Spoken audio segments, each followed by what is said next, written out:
Okay guys, dahil wala tayo ngayong repair, punta tayo sa bundok. Bundok muna tayo guys. Ayan, yung ating best friend. Ayan. Ayan, mag-ano lang muna kami ng kalabaw. Yung aming alaga na kalabaw, baka. Baka at saka kalabaw. Ayan, tara puntahan natin. Papakainin natin. Yan. Ayan guys, nandito na kami sa alaga ng ating kaibigan. Mukhang nakawala yung isang baka. Yun o. Tapos may isang kalabaw doon. Guys, naamo to. Ayan.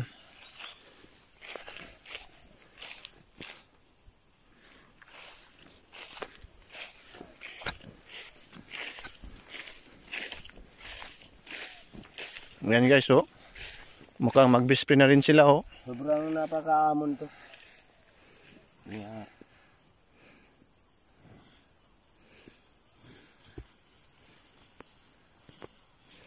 Ayan, doon tayo sa iba. Ay, isa nga pala. Ito. Yung ano to? 6 na trago, kaso yung lalaki hiniram ng kaibigan ko.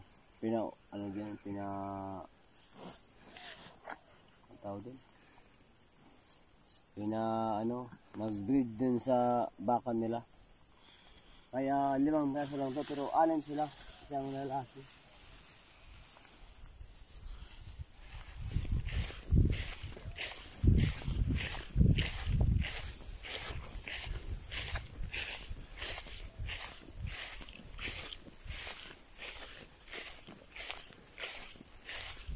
Ay, nga pala, ito yung nakawala.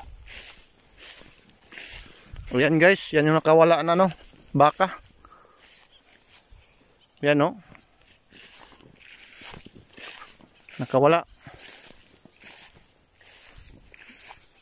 Yan o, makikita natin. Nakawala yung baka.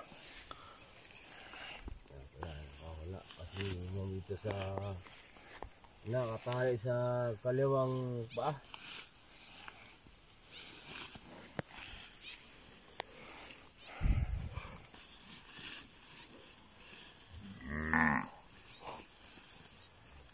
Okay.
Siya nga pala guys, pag nagtanggal kayo ng lubid na tayo sa paa, dapat mag-ingat nyo dyan kasi pag nasipa ka, sigurado parang kami sinutok yung pagyaw. Ayan o.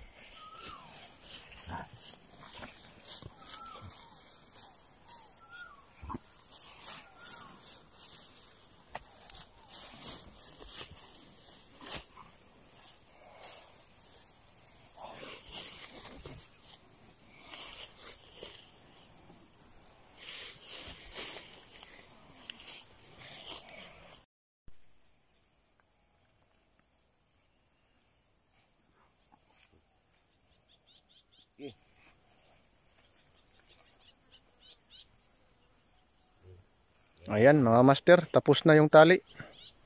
Na nabadbara na yung tali. Ayan. Buti napuntahan namin dito. Kasi nakawala yan eh.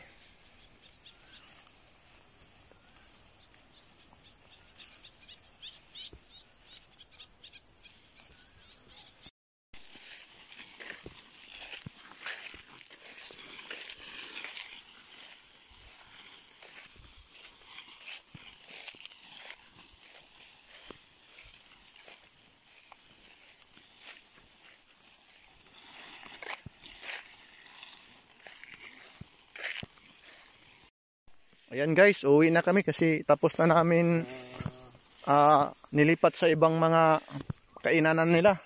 So nga pala mga guys, pag nag-alaga ka ng kalabaw, yung tip ko dito, kailangan bukas ng umaga, alas 5 ng umaga, dito ka na.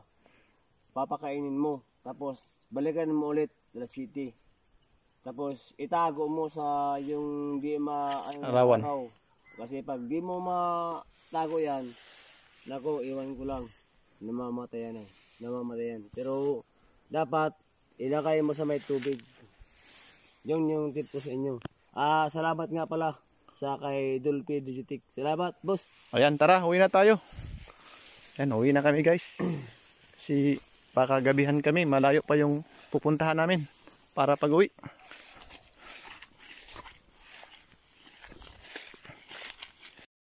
Ayan guys, nakarating na tayo.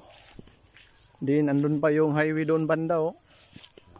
Din andun yung mga bahay. Malapit na mag alas 6.